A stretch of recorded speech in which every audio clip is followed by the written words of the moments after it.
I'm Anissa with BeGlad. BeGlad is a professional development model in the areas of language acquisition and literacy. We have over 70 strategies in our instructional model.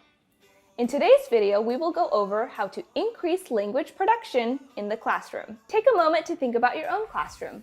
How often are students using high academic vocabulary in their reading, writing, and speaking? Research shows the first step to writing and reading academic language is producing it orally. It is important to build a classroom culture where students feel comfortable practicing the language. But how can we do this if students are feeling anxious about learning a new language or practicing academic vocabulary? It is typically the teacher who reads, writes, and produces the language most frequently in the classroom. This strategy will shift that paradigm. One way to encourage participation while reducing anxiety is to have the teacher model the academic language and invite the students to say it with me. Say it with me is an effective strategy we use to promote language development throughout our instructional day. We have the students all say it together in a group and encourage that to be our classroom culture to consistently practice academic vocabulary. This builds a low affective filter. Affective filter or anxiety has to do with how stressed a person is feeling.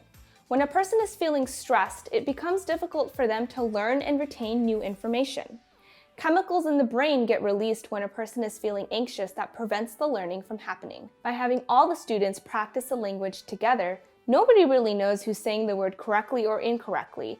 It simply provides an opportunity for students to practice the language together. This next clip shows a teacher using the Say It With Me strategy. One type of organism that biologists study is a bird. Here's a picture of a bird right here.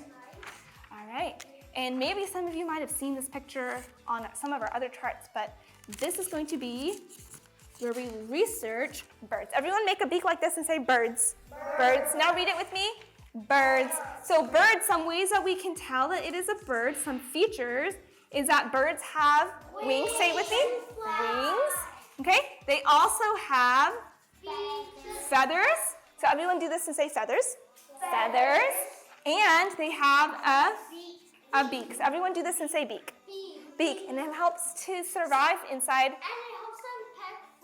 That's such a great prediction. In a minute, I'm going to have you add that to our inquiry chart because that's such an awesome prediction. I love it. One other type of organism we're going to be adding to our chart is a fish. Okay, so here is a picture of a fish. It's actually jumping out of the water so you can see it. Just like this, I'll show you the hand gesture that we will use for fish. So we're going to add our next organism here. Fish. So everyone do this and say fish. Fish. And I can add my sketch. So one way we can tell that it is a fish, fish have gills. Everyone do this. It has gills to breathe. That's such an amazing prediction. I'm gonna have you add that to our inquiry chart. Everyone do this and say gills. Gills. They also have fins which allow it to swim. Everyone read that with me. Fins. One example of a type of fish is a trout. Everyone read that with me. Trout. It's a type. What I'm gonna have you do is if you've seen any birds or any fish, if you've touched them or maybe you've seen them outside somewhere, wait until you hear the word.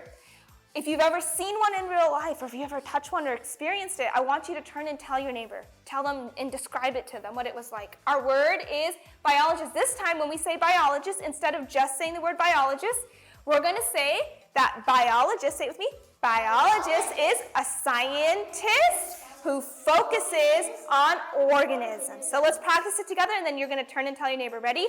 Biologist is a scientist who focuses on organisms. Awesome. Tell your neighbor. Here are a couple teacher tips to get your students comfortable with producing oral language in the classroom. Tip number 1, building expectations is key.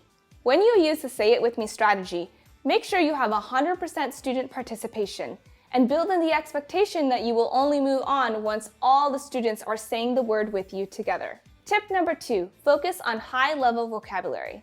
Look for the most challenging or highest level vocabulary in your direct instruction lesson for the day.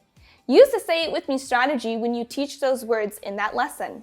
This is a great way to build in immediate engagement into any lesson you teach with your students. Try it out. Share in the comments below how often your students have to produce that oral language in the classroom throughout the day. For more teacher-friendly videos, be sure to check out the online Be Glad training, available in K-12, Pre-K, and Spanish. We will put a link to the website in the description box below. Make sure to hit the subscribe button for new videos. Teach on and be glad.